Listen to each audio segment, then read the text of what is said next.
Salut à toi qui nous écoutes et merci beaucoup d'écouter 11e art.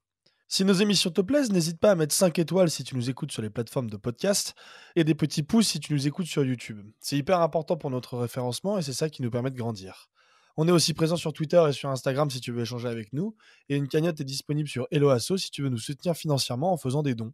Toutes les infos sont à retrouver sur notre site internet et nos réseaux sociaux. Très bon épisode.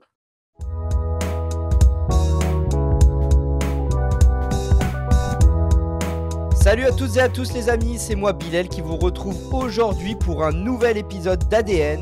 Et aujourd'hui, je suis en compagnie de Zach qui voulait nous parler de plusieurs entraîneurs espagnols. Ouais, salut Bilal, salut tout le monde. Tout à fait. Je pense que vous l'avez remarqué, de nombreux coachs espagnols partagent le haut de l'affiche cette saison dans les 5 grands championnats. Et si ce n'est pas la fête actuellement pour Guardiola, ça l'est bel et bien pour Arteta à Arsenal, Xabi Alonso à Leverkusen, Emery à Aston Villa, Andoni Iraola à Bournemouth, Emmanuel Gassil à la Real Sociedad ou encore Lopetegui à Wolverhampton, tous auteurs d'une bonne première partie de saison avec leur club. Alors ça leur fait déjà un point commun, mais Bilal, est-ce que tu as une autre idée de ce qui peut les relier? Oula, à part que c'est des entraîneurs qui coachent des équipes qui jouent mieux que Manchester United ou Lyon, là je t'avoue, rien du tout. Bah alors, écoute, c'est bien tenté, mais pas du tout. Au passage, une petite dédicace à Val et Tom, qui apprécieront. Le point commun de tous ces entraîneurs, c'est qu'ils sont tous originaires de Guipúzcoa, l'une des 3 provinces de la communauté autonome du Pays basque. Alors, une telle information est peu banale quand on sait que la province qui a pour capitale la ville de San Sebastián est seulement composée de 720 000 habitants. Avant l'aspect sportif, Guipúzcoa est surtout connu sur le plan touristique pour ses magnifiques côtes, ses produits exceptionnels et ses restaurants de classe mondiale. Mais pour revenir au foot, la question que je me suis directement posée en apprenant cette info, c'est comment expliquer le fait que cette petite région soit à l'origine de la plupart des meilleurs entraîneurs d'Europe à l'heure actuelle. Ouais, là clairement je t'avoue que c'est sympa le plan touristique, mais j'attends une vraie raison, hein, parce qu'on parle quand même de clubs comme Leverkusen ou Aston Villa qui marquent la fin d'année 2023 en termes de football, donc ce serait sympa de nous donner une belle raison. Oui, bah, laisse-moi t'en dire plus, mon cher Bilal. Un premier élément de réponse peut être apporté à travers la personne de Mikel Etchari. Un homme de 77 ans, reconnu comme une institution à lui seul dans le football basque, notamment pour sa connaissance tactique du football, qu'il transmet depuis des années à plusieurs instances locales, comme la Fédération de Guipúzcoa, Kirolene, qui est un centre public d'enseignement sportif du Pays basque, et même aux instances nationales avec la Fédération espagnole. Alors, Mikel Etchari, lui, apporte d'abord une explication culturelle à cette réussite, puisque pour lui, je cite, le Pays basque a une manière de se structurer sur la base d'un travail d'équipe animé par un manager. Il y a des similitudes avec une équipe de football. Et si l'ensemble des entraîneurs cités sont réputés pour pratiquer un football de possession offensif et séduisant, Etchari, lui, insiste sur une toute autre notion indispensable, celle de l'effort. Il explique: au Pays basque, nous avons de nombreux sports directement liés au travail, comme soulever ou traîner des pierres, et l'effort a toujours été lié au sport. OK, donc la culture basque y est pour quelque chose, mais c'est pas la seule explication, j'imagine? Non, tu as raison, Bilal, si on veut parvenir à expliquer la réussite des entraîneurs que j'ai cités précédemment, il faut se tourner vers un club en particulier, la Real Sociedad. Alors pour faire un tour rapide des entraîneurs, Mikel Arteta, Julen Lopetegui et Unai Emery ont joué pendant un certain temps pour le club basque.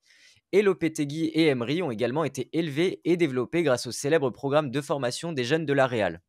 Xabi Alonso y a quant à lui disputé pas moins de 124 matchs entre 2000 et 2004. Et le plus fidèle de la maison reste Emmanuel Gassil. Formé au club, il a commencé sa carrière à la Real Sociedad B avant de jouer 8 ans pour l'équipe première. Et après 4 ans sur le banc de la Sociedad B, il entraîne désormais la Real Sociedad depuis 2018. Alors le club basque, fidèle aux valeurs de sa région, semble donc avoir le pouvoir d'inculquer aux membres de son club une philosophie qui lui est propre, comme l'a mentionné Unai Emery lorsqu'il était encore à Arsenal. Je cite: «C'est ici que notre mentalité, nos personnalités et notre style d'entraînement sont façonnés». L'objectif pour la Sociedad est clair, il n'est pas seulement de former des bons joueurs de foot, mais aussi de cultiver des individus avec un esprit combatif et une capacité d'adaptation devant toutes circonstances. À la Real Sociedad, ce sont pas moins de 80% des jeunes joueurs qui viennent de la capitale provinciale de Guipúzcoa, un modèle qui se rapproche de celui de l'Athletic Bilbao, où tous les joueurs doivent être d'ascendance basque. Donc, pour réussir à l'échelle nationale et internationale, Guipuscoa mise sur une approche locale sur tous les aspects. Ouais, tout à fait. Et au-delà de l'approche culturelle et éducative que j'ai déjà mentionnée, l'approche économique de la région est également responsable du développement des jeunes talents. Le gouvernement de Guipuscoa apporte en effet un soutien financier à tous les clubs de la région et leur met à disposition toutes les connaissances et techniques d'entraînement propres à Guipuscoa. Le soutien populaire autour du club est également très fort. Par exemple, suite à la relégation de la Real Sociedad en Segunda División en 2007, les habitants s'étaient mobilisés pour soutenir leur équipe avec une demande d'abonnement qui avait largement augmenté pour la saison suivante. Alors si je devais résumer, la province de Guipuscoa a su développer le gratin des coachs européens à travers une approche culturelle relative au Pays basque. On a ici un bel exemple de réussite qui n'est pas dépendant de gros investissements financiers, mais de travail à la fois individuel et collectif. Cette recette n'a jamais autant porté ses fruits, puisque Mikel Arteta et Unai Emery occupent actuellement le podium de Première Ligue, tandis que leurs compères Julen Lopetegui et Andoni Iraola semblent bien partis pour maintenir leur club dans l'élite anglaise. De son côté, Xabi Alonso peut créer l'exploit de remporter la Bundesliga avec Leverkusen cette année et mettre fin à une série de 11 titres consécutifs du Bayern Munich. Enfin, l'enfant du club, Imano Alguacil, vient quant à lui de valider une première place de groupe en Ligue des Champions avec la Sociedad, devant l'Inter, et compte bien créer la surprise face au PSG en huitième de finale, pour la fierté du peuple basque et espagnol.